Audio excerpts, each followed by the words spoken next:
Bismillahirrahmanirrahim. Assalamualaikum warahmatullahi wabarakatuh. Innal hamdalillah nahmaduhu wa nasta'inuhu wa nastaghfiruh wa na'udzu billahi min shururi anfusina wa min sayyiati a'malina. May yahdihillahu fala mudhillalah wa may yudlil fala hadiyalah. Asyhadu an la ilaha illallah wahdahu la syarikalah wa asyhadu anna Muhammadan abduhu wa rasuluh. Allahumma salli ala Muhammad wa ala ali Muhammad. Amma ba'd. Rabbi shrah li sadri wa yassir li amri wahlul 'uqdatam min lisani yafqahu qawli. Shadaqallahul azim. Ma'asyiral muslimin wal muslimat rahimani wa rahimakumullah. Tidak ada waktu yang kosong itu hampa, sia-sia, kecuali mesti diisi dengan amal.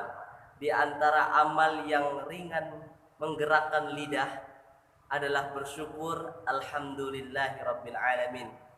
Ada suatu amalan yang pendek, singkat, tapi balasannya 30. 10 kebaikan, 10 diangkat derajat, 10 dihapuskan silap, salah dan dosa. Apa itu? Bersalawat kepada baginda Nabiullah Muhammad sallallahu alaihi wasallam. Allahumma salli ala Muhammad wa ala ali Muhammad. Ma'asyiral muslimin rahimani wa rahimakumullah. Alhamdulillah, saat ini kita berada di bulan Desember. Yang kita ketahui bersama, bulan Desember merupakan bulan penghujung di tahun 2022 ini. Artinya tinggal beberapa hari lagi kita akan memasuki tahun baru Masehi 2023. Tentunya ini semua merupakan takdir dari Allah Subhanahu wa taala yang telah Allah tentukan, yang telah Allah tetapkan dari jauh-jauh tahun, berjuta-juta tahun yang lalu. Segala sesuatu yang ada di langit maupun yang ada di bumi itu merupakan ciptaan Allah Subhanahu wa taala, termasuk waktu. Nah, waktu ini teramat penting. Waktu ini sangatlah berharga. Kenapa berharga? Karena Allah telah menetapkan waktu kepada manusia untuk melaksanakan perintah-perintah Allah. Melaksanakan perintah-perintah Allah Subhanahu wa taala. Allah bersumpah di dalam Al-Qur'an. Bahkan berulang kali Allah bersumpah menyebut waktu sebagai peringatan kepada manusia. Contohnya seperti ada di surah Ad-Duha, wad-duha demi waktu duha, wal lail demi waktu malam, wal fajr demi waktu fajar, wal asri demi masa. Allah bersumpah di dalam Al-Qur'an. Kenapa Allah bersumpah di dalam Al-Quran? Allah ingin memperingati, Allah ingin memberitahu kepada hambanya bahwa waktu itu benar-benar berarti. Oleh karena itu manfaatkanlah waktu yang ada saat ini. Keberuntungan, kesuksesan, keuntungan seseorang, ya, bahkan kerugian seseorang di masa yang lalu, di tahun yang lalu itu terletak pada bagaimana ia memanage waktu. Terletak bagaimana ia mengatur waktu yang telah Allah berikan kepada kita. Memanfaatkan waktu dengan sebaik-baiknya itu sangatlah penting. Maksud dari memanfaatkan waktu yang ada, memanfaatkan waktu sebaik-baiknya adalah melaksanakan segala perintah Allah dan menjauhi segala larang-larangannya. Al-waktu kasaif illam taqta'hu qat'aka. Waktu itu laksana pedang. Jika kau tidak menebasnya, maka ialah yang akan menebasmu. Dalam artian kalau kita pahami bersama bahwasannya kalau kita tidak memanfaatkan waktu, maka waktulah yang akan memanfaatkan kita. Ingat, kata Tuan Kreb, waktu adalah uang. Yang kita ketahui uang itu sangat berarti waktu itu berarti. Tapi orang muslim memaknai waktu adalah ladang beramal soleh. Ma'asyiral muslimin rahimani wa rahimakumullah. Seorang ulama besar bernama Muhammad bin Ismail bin Ibrahim bin Al-Mughirah bin Bardisbah yang biasa disebut dengan nama populer masyhur Imam Bukhari. yang menulis kitab berjudul Al-Jami' As-Sahih Al-Musnad Al-Mukhtasar min umuri Rasulillah sallallahu alaihi wasallam wa sunanihi wa iyamihi, yang lebih dikenal dengan kitab Sahih. Dinisbatkan dua ini Sahih Bukhari, meninggal tahun 256 Hijrah. Apa kata Imam Al-Bukhari yang beliau riwayatkan dari sahabat Al-Jalil, sahabat Al-Jalil, sahabat yang mulia Abdullah bin Abbas radhiyallahu anhuma, yang didoakan Nabi, Allahumma faqihhu fiddin wa alimhu ta'wil, dalamkanlah ilmu agamanya, buat dia mampu mengajarkan tafsir-tafsir yang benar tentang Al-Quran. Apa kata Ibnu Abbas radhiyallahu anhuma yang beliau riwayatkan dari Nabi sallallahu alaihi wasallam, qala Rasulullah sallallahu alaihi wasallam, ni'matani maghbunun fihi ma katsirun minan nas. Dua nikmat yang kebanyakan manusia lalai terhadapnya. Apa itu? As-sihah, kesehatan, wal faragh, dan waktu luang. Mumpung kita masih diberikan kesehatan, mumpung kita masih diberikan waktu luang, mari senantiasa untuk kita pergunakan untuk lebih mendekatkan diri kepada Allah Subhanahu wa taala. Lalu pertanyaannya, apa yang perlu kita lakukan di penghujung tahun 2022 ini? Apa yang perlu kita lakukan dan apa yang perlu kita persiapkan untuk menghadapi tahun 2023 yang akan datang? Yang pertama, ma'asyiral muslimin rahimani wa rahimakumullah, yang pertama adalah bermuhasabah. Allah Subhanahu wa taala menjelaskan di dalam Al-Qur'an, tepatnya di Quran surah Al-Hasyr ayat 18.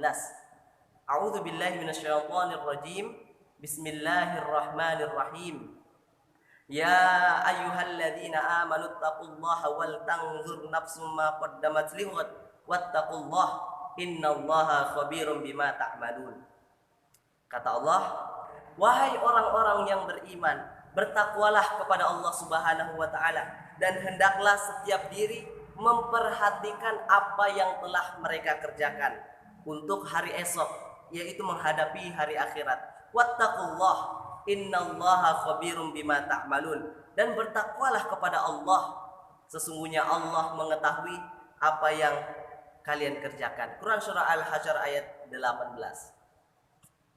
Segala sesuatu, segala perbuatan yang telah kita lakukan, entah itu baik, entah itu buruk, kita serahkan kepada Allah Subhanahu wa taala. Kita kembalikan kepada Allah Subhanahu wa taala. Maksudnya bagaimana? Ketika kita melakukan perbuatan baik, kita kembalikan kepada Allah, memohon kepada Allah Subhanahu wa taala, ya Allah, terimalah amal soleh yang telah hamba lakukan. Semoga apa yang telah hamba lakukan tidak sia-sia, tidak percuma. Artinya perbuatan soleh yang kita lakukan benar-benar murni diterima oleh Allah Subhanahu wa taala. Itulah pentingnya bahwasanya ketika kita telah melakukan perbuatan atau amal soleh, kita langsung serahkan kepada Allah Subhanahu wa taala. Kemudian ketika kita melakukan suatu keburukan, kita kembalikan juga kepada Allah Subhanahu wa taala, memohon ampun atas kekhilafan kita, kesalahan kita yang telah kita perbuat. Astaghfirullahaladzim.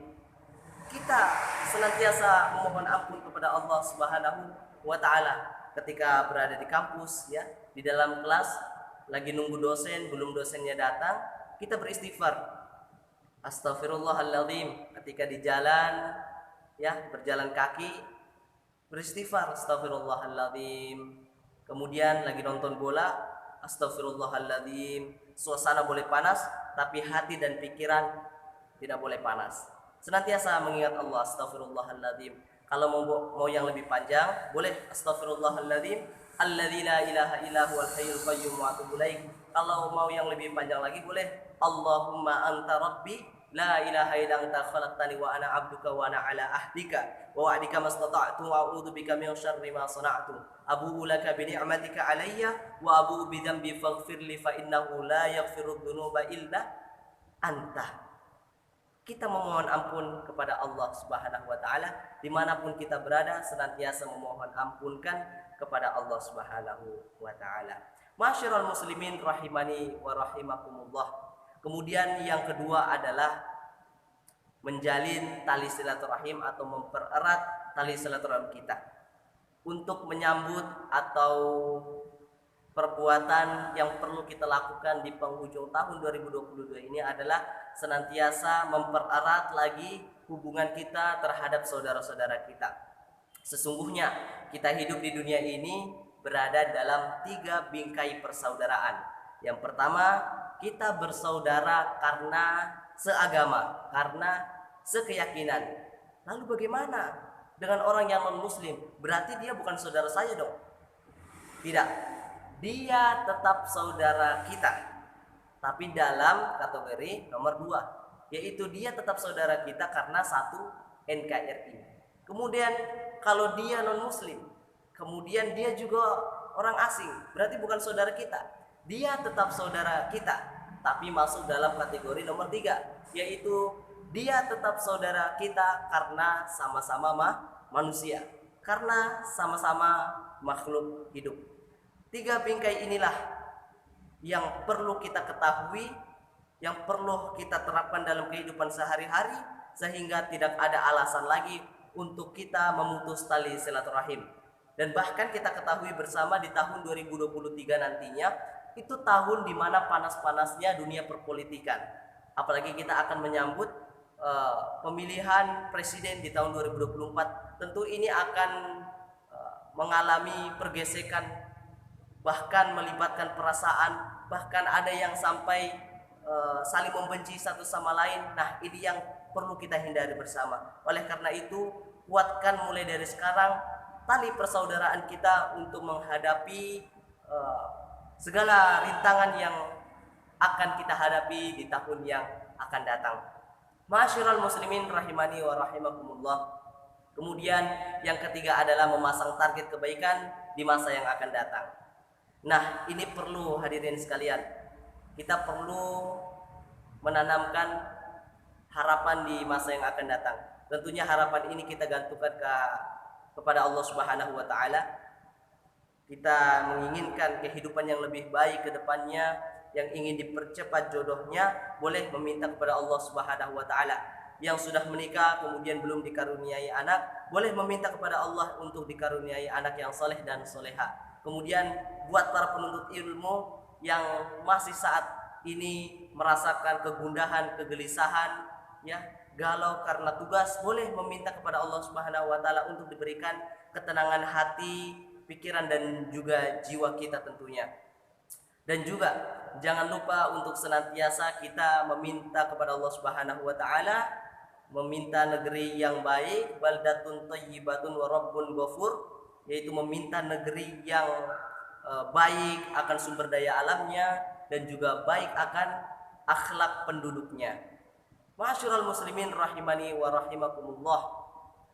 Semuanya tentunya kita perlu meniatkan perbuatan baik kita mulai dari sekarang. Apa yang ingin kita capai di masa yang akan datang, niatkan mulai dari sekarang dengan niat yang baik. Insya Allah berawal dengan niat yang baik akan menghasilkan hasil yang baik pula. Ma'asyiral muslimin rahimani wa rahimakumullah. Sebelum saya mengakhiri ceramah saya pada kesempatan kali ini, saya ingin menyampaikan sebuah kalimat dari film animasi Kung Fu Panda. Beliau mengatakan, ya, jangan terlalu takut menghadapi hari esok. Hari kemarin adalah sejarah, hari ini adalah anugerah, dan hari esok adalah misteri. Semoga misteri di hari esok adalah anugerah terindah yang ada di hidup kita, yang akan kita jadikan sejarah untuk dikenang selama-lamanya. Ma'asyiral muslimin rahimani wa rahimakumullah. Sekian apa yang dapat saya sampaikan pada kesempatan kali ini. Kurang dan lebihnya mohon dimaafkan. Apabila ada benarnya itu datangnya dari Allah Subhanahu wa taala, apabila ada salahnya itu datangnya dari diri pribadi saya sendiri. Barakallahu fikum, subhanakallahumma wa bihamdik, asyhadu an la ilaha illa anta astaghfiruka wa atubu ilaik. Wassalamualaikum warahmatullahi wabarakatuh.